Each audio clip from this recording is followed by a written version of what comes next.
Hey, this special episode interviewing Chris Sebela, Ted Brandt, and Ro Stein about their new Image comic series, Crowded, out in comic book stores everywhere on Wednesday, August 15th, and already optioned for a feature film by Rebel Wilson, like fresh off like Pitch Perfect 3 before the first issue even hits. So let's hear him talk about the book and actually about how it got optioned too. So check it out. And coming on the show, we have Chris Sebela, Ro Stein, and Ted Brandt. Their new Image comic series, Crowded, comes out in comic book stores everywhere and on Comixology on Wednesday, August 15th. Guys, thanks again for coming on. Thank you. Thanks for having us. Hello. Hey. So with this series, you've got this young woman who's trying to make it in Los Angeles. She's got a basically like a crowd-funded John Wickian kind of contract on her head that sees her kind of have to hire a bodyguard. But at the same time, it's not a dark, dour book at all. How do you kind of find the humor and the slapstick in a book all about hitmen? Sure. I think it was just kind of necessary. Like, nobody wants to pick up a book every month. It's just a nonstop bummer about, somebody about to get murdered. So it just, I don't know, it just tonally, it felt like, okay, like the concept is pretty dark, but like, let's have fun with it. Mm-hmm.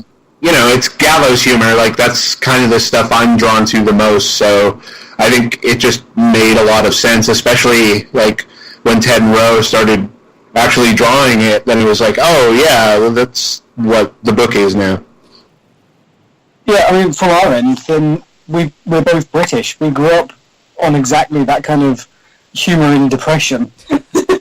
If you guys have ever seen Red Dwarf, then that's, while it's not a thriller in the same way that Crowded is, it's got a very similar everything's shit but we can still have a laugh aesthetic.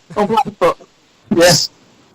That kind of reminds me of like the IT Crowd, right? Which has like one of the main characters straight up like commits suicide, and I want to say is it series 2, and it's played for laughs, and I was like, I don't think you could do that in America. You don't really like see much of that here. We are the home of the tasteless joke. I don't know, you guys. Well, our country is grey most of the year. We need to add some kind of weird colour. Yeah. Well, you guys had done, Princeless over with Jeremy Whitley and everything. How is it kind of changing up the slapstick from the high seas to speaking of the weather, to sunny Los Angeles? Honestly, it's a bit easier now because we're not doing an all-ages book. Every action has a consequence in a way that you can't have in an all-ages book. And the result of that is that actually it's easier to find the humour in some respects because there are stakes, and stakes are what make successful humour. Right. And there's also that you can actually properly land a more violent punchline, really, if you're not having to worry about, we can't show this to the kids. This person has just been blown up by their own rocket. We can do that. We couldn't do that with pirates for kids, really. No. Like, that book was a lot of fun, but we, in terms of the kind of things we find funny, it's much easier to flex our muscles on a book like Crowded, because there's a lot more range that we can access. Now that I'm kind of thinking about it, you guys had just done a pirate book. Chris, you're technically also doing a pirate book, albeit a much different kind of pirate book. How is it kind of balancing the kind of revenge-fueled Shanghai Red with the hitman like screwball comedy that's Crowded? I like it. Like, I did not plan for these two books to be coming out at the same time. Shanghai we started working on 4 years ago, so but it feels right that they're both coming out at the same time because, Shanghai is just a much, I don't know, it's a very dramatic, sort of emotional story, and everything is, I don't know, a bit more heart-wrenching, whereas with Crowded, I'm still trying to do that stuff, but wrapping it in a sort of bright candy container, and just, I don't know, Shanghai is a very dour and dark book, so it's nice to move over to Crowded, where I can just kind of go crazy and have fun and write, all the stupid jokes I want, which is kind of a dream for me. So it's a nice diversion from the bummer that is Shanghai Red. So it's like a palate cleanser in a sense, creatively. Yeah. I come over, I write Crowded, like it's bright and fun, and then like I've had my fill of that, and then I can sort of crawl back to Shanghai and get dark and broody again. You've got your uppers and you've got your downers, and it keeps you within the equilibrium. Yep, right in the middle. That's where I like to be. Well, with Crowded, you've kind of got this like slapstick sense of humor, very Buster Keaton, very Harold Lloyd. Was that kind of era of films and that kind of comedy something that you all had grown up with? No. Nope. No, not really. I mean, I watched The Three Stooges as a kid, but that's I still have never gotten into, like, the Buster Keaton, Harry, or Charlie Chaplin stuff. I don't know, I just think, like, slapstick it's funny, like, people getting intensely mad at each other and just emotional overload. I don't know, some of my favorite parts of the book are just like Vita getting intensely frustrated with Charlie as a human being. And it's like, what do you do about that? It's like, that's just who she is. So I don't know, I just really like milking that stuff and sort of like, our premise is already so ridiculous, it kind of opens the door to like, well, we can kind of do anything now. And for our end, I think I could probably sum up our philosophy in just a sentence: man slips on a banana is never not funny. Or in this case, man gets shot in the face from jump. Yeah, same principle. Yeah. But bigger stakes. Yeah, I mean, and you guys really do hit the ground running with this narrative. I mean, without going into specifics, there's like a big action sequence it's almost like this entire first issue is a running, for at least the bulk of it, is a running chase. Is that kind of going to be the pace for at least this opening arc? A little bit. I mean, I definitely want to, I'm invested in keeping things moving and keeping things exciting, both for myself and for readers. But also, I mean, this is very much a character book, so we have a lot of quiet moments of just, Charlie and Vita talking or walking around, sort of existing in this semi-futuristic world. So we don't skimp on the action, but it's not just going to be like a wall-to-wall, John Wick shooting 18 people in the head. Like, I feel like that stuff has more oomph if you're just like not constantly feeding it to people. Like, you pick your moments when you want to really go nuts with that stuff, so it kind of has a bigger impact.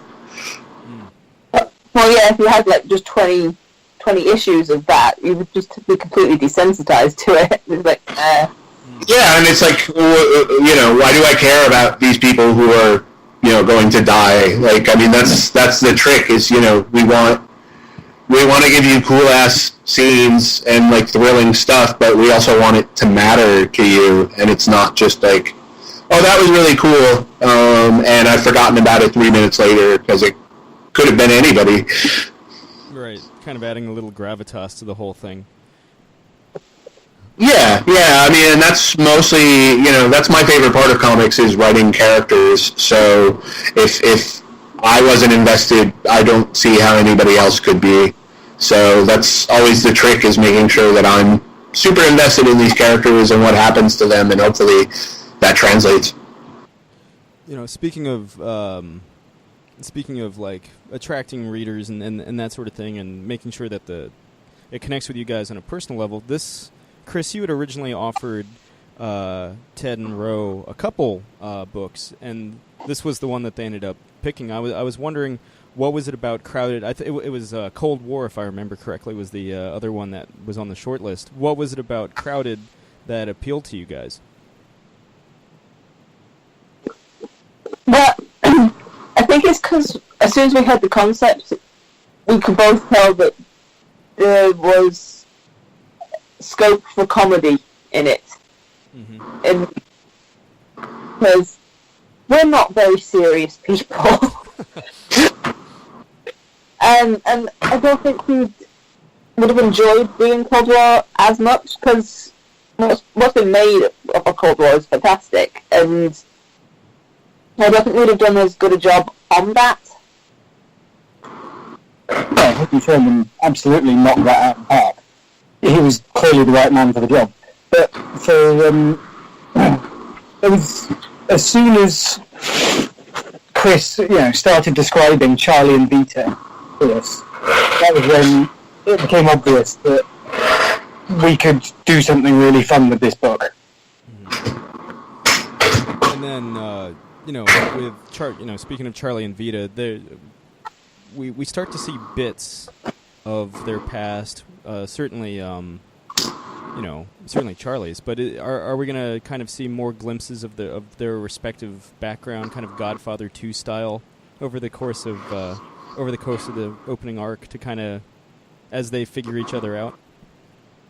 Yeah, I mean, we're definitely going to unpack some more, but we're not going to give the whole story away. Like, I don't know. Like, I'm working on Arc 2 right now, so I'm definitely getting a bit deeper into some of that stuff. I don't know. Like, I can't say for certain, like, when we're going, it'll happen. I'm trying to make this stuff sort of happen as naturally as it does when, IRL, like when you're becoming friends with someone, like, they don't just, like, unload their past to you right away. Like, it's a slow back and forth process, and you each sort of open yourself up to each other, and eventually, that stuff comes out, or it never does, and it has to be dragged out. So I'm trying to, I guess, keep it natural on that front, since everything else about our book is wildly unnatural. I figure, like, these human dynamics are the part that I want to at least, like, keep feeling real. So yeah, I mean, we try to set up a lot of secrets and backstory for both of them in the first arc, and ideally pay a little bit of it off before that first arc wraps up. But it's going to be a down the road affair. How many issues does the first arc run? 6 issues. Now, for our listeners at home that maybe aren't in the know, this Crowd has already been optioned by. I'm sure you guys have. In fact, I'm sure I've asked you this before too. But like full disclosure, this isn't the first time we've talked. But it's been optioned by Rebel Wilson. I was wondering if you guys could kind of provide a little, backstory on how that all kind of came about. Quickly. Yeah. Yeah, basically I got an agent who, I've been talking with him for the last couple of years, but he finally became my agent, like, right after Emerald City, and I sent him the first issue of Crowded, and then within, like, a week or two, he was like, hey, Rebel Wilson read it and really likes it, and she wants to talk to you. So then I got on a 40-minute phone call with her, where we talked about the book, and she clearly read it and got it and liked it, and yeah, then all of a sudden we were in business together. So, like, we've all been, like, sitting on this knowledge for a bit now, at least for like a couple months. But yeah, like, all the contracts are signed and everything, and she's she's looking for a writer right now, and she wants to star in it and produce it. So it's pretty cool, and it's nice to sort of get it out of the way ahead of time. Mm-hmm. Like, it's one less, like, because, like, it's a thing you always think about in creator-owned comics, is like, will this translate? Will somebody see the potential in it? mostly from a financial perspective, because that money helps us continue to make the book. And so like we've gotten it out of the way before the first issue even comes out. So for me, at least, like it's pretty comforting. Like, oh, okay, cool. Like we can not rest on our laurels, but we can at least like relax a little bit. It was nice to know we're doing something right. Yeah, it has to. Yeah. Be, yeah, it has to be incredibly validating. It's a nice vote of confidence for sure. Now, Really? you're getting her fresh off like Pitch Perfect 3 too, right? But Yeah.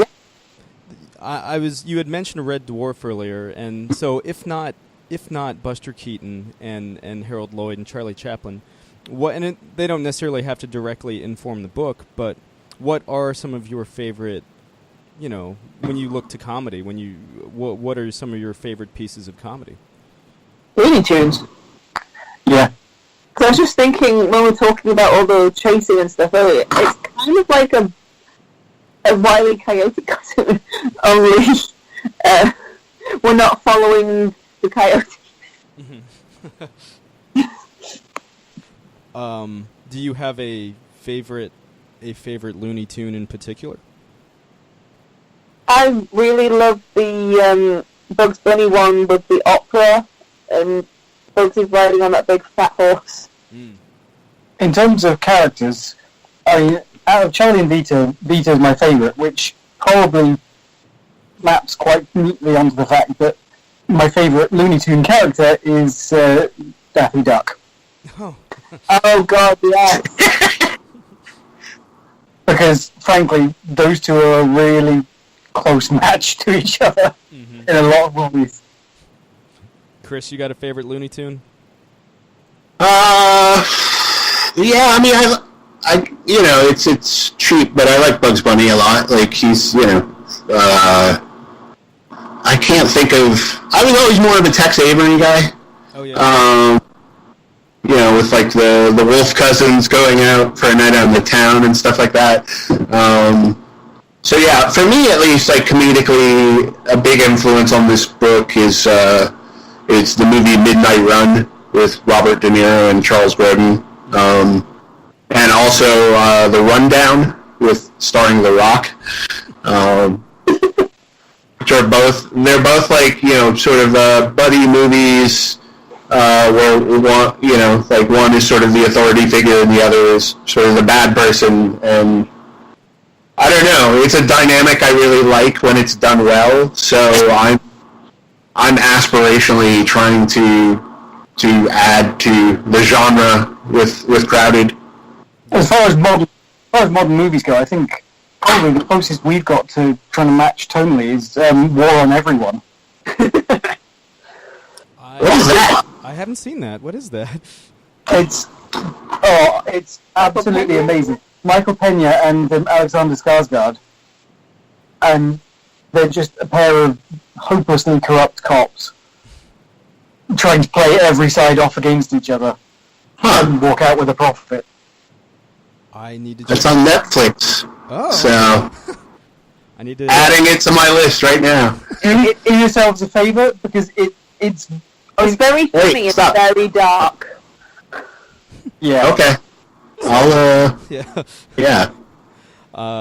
I think I made this observation last time, but I feel like The Rundown is basically what an Uncharted movie should be. Right? Yeah. No, it's great. That was always kind of a favorite of mine. That was like pre-family friendly. That was like fresh off Scorpion King rock as well. Yeah, like the most like ribald it gets is like when a monkey humps his face.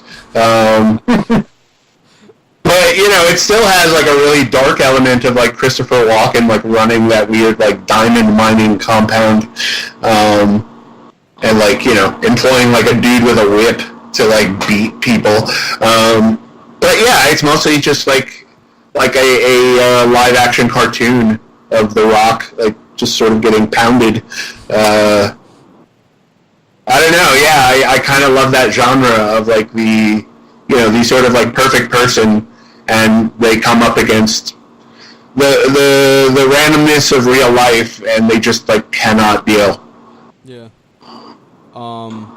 So, as you guys may recall, and who knows, maybe it's changed since the last time we talked, something we ask everybody that comes on our fine program: what are you currently geeking out over? Still watching Critical Role. Damn it. Yeah, I think mine has changed since the last time we talked. I'm now less excited about. I mean, Avengers: Infinity War was fine, but I'm trying to think. Yeah, I don't know. I've just been like, just trapped in a work cycle. So I've been watching lots of YouTube clips of this show called Live PD, which is like cops, basically. It's just a fancier cops. So that's been good. Mostly, I just have like a ton of stuff I want to geek out over, but I need to get over this work hump. So like, I think next thing on my list is finally sitting down and watching both seasons of Legion, and the last 2 seasons of Fargo. And you're still holding off on beating Breath of the Wild. Yeah, I just started playing Assassin's Creed Syndicate, or I don't know. It takes place in like 1880s London, and it honestly at times like it feels like the Shanghai Red video game. So I'm kind of enjoying it from that perspective. So yeah, I just kind of like fit that in between things as like a brain cleaner. Right now, I'm mostly geeking out on cleaning up my house, which is looking pretty good right now. There is something therapeutic about that, like that sense of visible progress as you like clean out, whatever. Yeah, no, everything smells nice, and like I know where things are. Holy crap! I've got a flaw. Yeah, no, it's, I try not to get too terrible, but sometimes when I get trapped in a work cycle, it's like I look up and it's like, oh yeah, that box that came in the mail 3 weeks ago is still sitting exactly where I dropped it. I should probably open it and then move it. Nice. Now, Ted, are you still watching Chris Corbold? Yeah, I am. But since that's already been covered, then I'm going to say the thing I'm most excited about now is the announcement of Patrick Stewart coming back to Star Trek, because I'm, a very vanilla nerd, by and large. And, I wasn't the biggest fan of Next Generation for a whole bunch of reasons, but I always loved Patrick Stewart as Jean-Luc Picard, so I'm very excited to see what they do bring him back in his own series. I mean, some of my earliest memories of watching television are watching, and I'm dating myself, I suppose, are watching like first run episodes of Next Gen on like UPN or whatever. And yeah, I got oddly emotional when they announced that he was coming back, and I was just like, even after like Star Trek Nemesis and Star Trek Insurrection, that he's still my dude, Yeah, I was always more of a Cisco or Janeway person in general, but then I did prefer both of their shows. But I do love me some Patrick Stewart nonetheless. Yeah. I do love that, like, Deep Space Nine is finally getting that kind of, like, people are kind of looking back on it, like, 20 years later, and they're like, there was something really good going on there. That was actually, like, there was a lot of, like, that was as dark as Star Trek ever got. And I think it kind of put off people initially because of it, but I like that people are finally starting to warm up to Deep Space Nine. A couple of years ago, it was great fun because Ro hadn't seen any Star Trek, so managed to get her into both DS9 and Voyager. So that was a really nice time for me. I'm always going to have that shrieking Bashir in my head. I'm never going to lose that memory. Oh man, yeah. I'm just thinking of all, but yeah. There are many relationships where I've tried to introduce my significant other to to Star Trek, and it's only in the history of my romantic life worked once. So, so well done. I'm a very impressionable person. Nice. Well, before we sign off, anything you guys want to plug other than again, Crowded Out in comic book stores everywhere on Wednesday, August 15th. Yeah, next week. Yeah. Oh shit! Yeah, you're right. Yeah. But yeah, anything else, That's you guys? I have another book, a new 5-issue horror book coming out from Black Crown, called House of Muck, and it's about a family that goes insane together on a road trip. Yeah, fun for all. Legendary artist Sean McManus drew it, and Lee Lowridge colored it. And I'm going to say this right for the first time ever on a podcast. Aditya Bidikar lettered it. Shelley Bond edited it, and I'm super proud of it. So that's coming out like 2 weeks after Crowded #1. But if you just want to buy more copies of Crowded #1, then I guess I'm okay with that. Well, again, out in comic book stores next week on Wednesday. Guys, thanks again for coming on the show. Thanks for having us. Yep. This has been another Geek Out production. If you enjoyed what you heard, hey, we've got a special episode every Friday. Of course, there's the usual catching up show every Wednesday. And you get book club episodes just about every Tuesday these days. Thanks for listening.